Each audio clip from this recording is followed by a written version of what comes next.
first time we first met? And he goes, no. And I said, I don't either. It feels like I've just known him forever. Although it was interesting, I think we had known each other for many, many years before we ever published a paper together. I think our first paper together was in 2000, which is at least 20 years or so after we knew about each other's work, which was sort of dovetailing each other all through those years. And I don't know that there's been a single person who's had more of an influence on moving the DSM system of categorical personality disorder toward a dimensional model that, although it's not yet fully enshrined, has made its really first big giant step by being in Section 3 of DSM-5. I don't know that there's a single person who could possibly compete with Tom Widiger for having had more influence on that. So it's really an honor.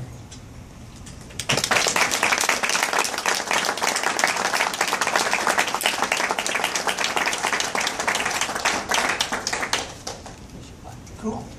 Thank you. No, this is really a tremendous honor. I was asked to make a few remarks and not to have it long. I know the stories about the long speeches.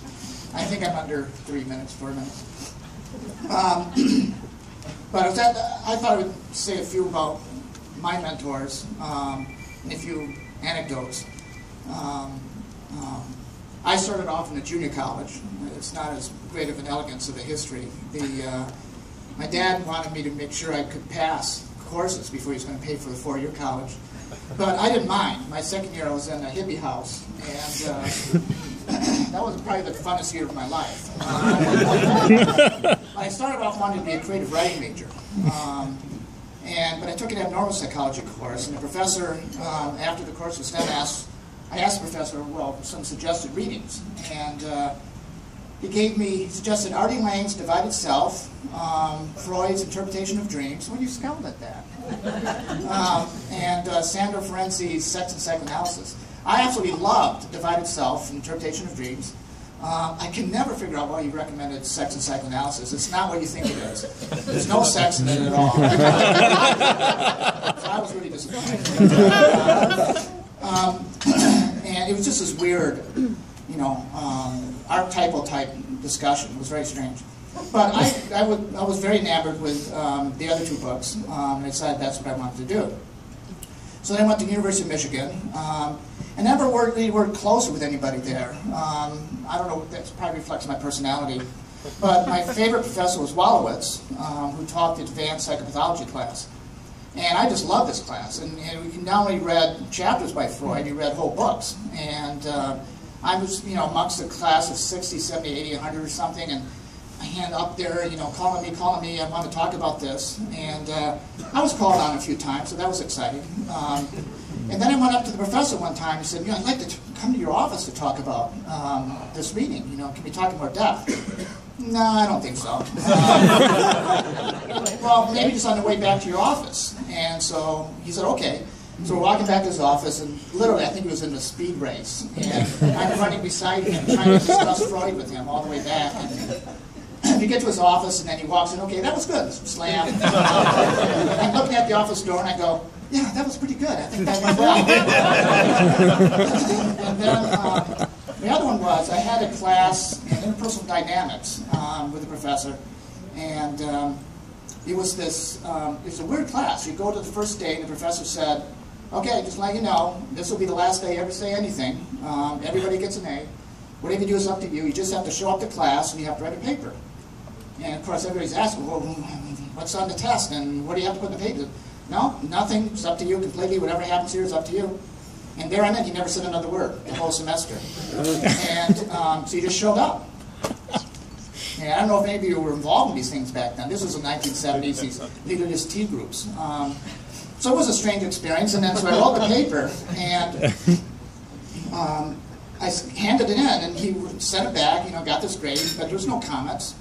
So I wanted to talk to him about it. So he had an office hours, and I showed up, and I walk in and say, gee, I'd like to get some comments about this paper.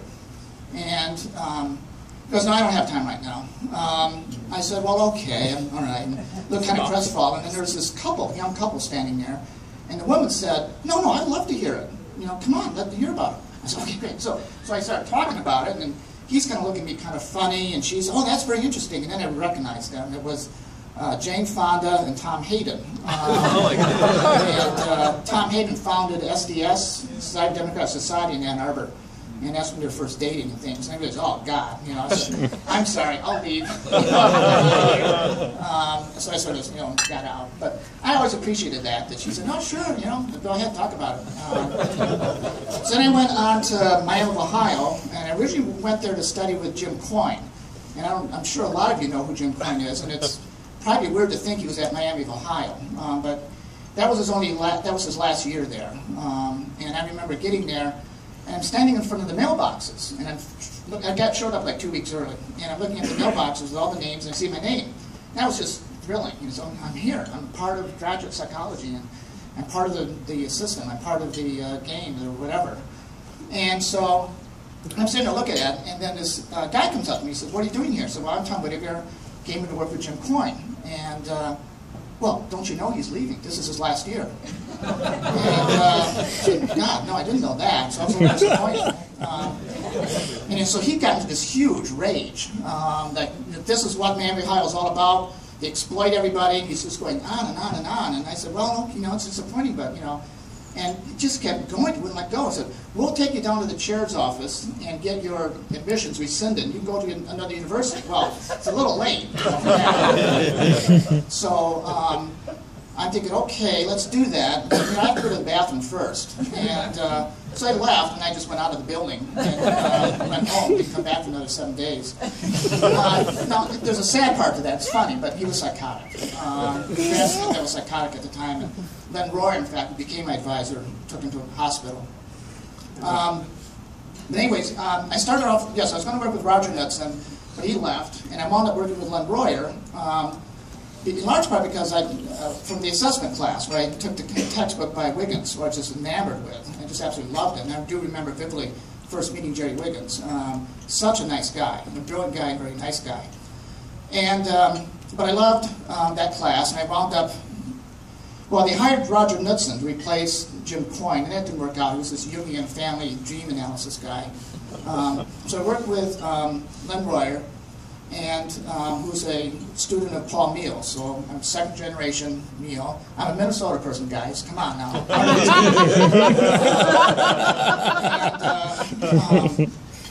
But Len was an odd guy. He's a brilliant guy, a little odd. You could come and visit him at his house, but it's a little strange. He has this typical living room with the chairs around, couches, and you typically have a coffee table around in front of the chairs, but that's not what Len had. He had a bed, without a headboard, just this bed. And you go, well, that's moving into your bedroom. He said, no, that's where I have it. Well, why is it there? In case you want to use it later. And if you didn't get it, above the bed, the fireplace, was a frontal nude painting of him. He was very good friends with Jerry Wiggins. And when I met Jerry Wiggins, we bonded over Len Royer stories. Jerry Wiggins had lots of stories with Len. He and his wife would take the clothes off at parties. And there's lots of good stories. There was one story about Anna Anastasi's car was almost going off a cliff, and Glenn naked jumped on the car, jumping up and down, trying to make sure the car wouldn't go off the cliff. But, that was difficult. Len's girlfriend was a student in the class after me, and she came up to me one day and said, "Tom, would you like to spend the night with us?" And I said, "That's a very generous offer." But I was a little too close, so I backed off of that. Len did eventually get in trouble for this. I mean, it's obviously you're going to something like that. But yeah, it was strange.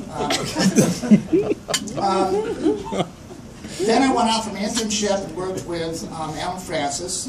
Well, I went out to my internship and I met Alan Francis in the last 6 months of my internship. And that was really fortuitous that it happened. And it's also kind of the funny stuff about how odd this stuff is. I like Neil's concept of divergent causality, that one little event can send you down another path that you weren't thinking about. And Jim Coyne leaving, he never worked with Len Royer, and he just sort of bumped into Alan Francis, and that became a very productive relationship. And then while I was working on Jason 4 eventually, because of Alan Francis, I met Paul Costa, and he came around to want to talk to me, and I said, okay, fine, whatever. So he drove from Baltimore and said, you know about the 5-factor model? And I said, no, I was actually a big IPC guy at the time because it was Jerry Wiggins. And Paul introduced me to it, and I said, oh, damn, that is extremely compelling model. And I was very embarrassed at that stage of my career not to be that familiar with it. But Paul introduced it to me, and then we became strong collaborators after that. So I give a lot of credit to Len, to Paul, and Alan Francis, and appreciated Paul and Alan keeping their clothes on. That's all I have to say.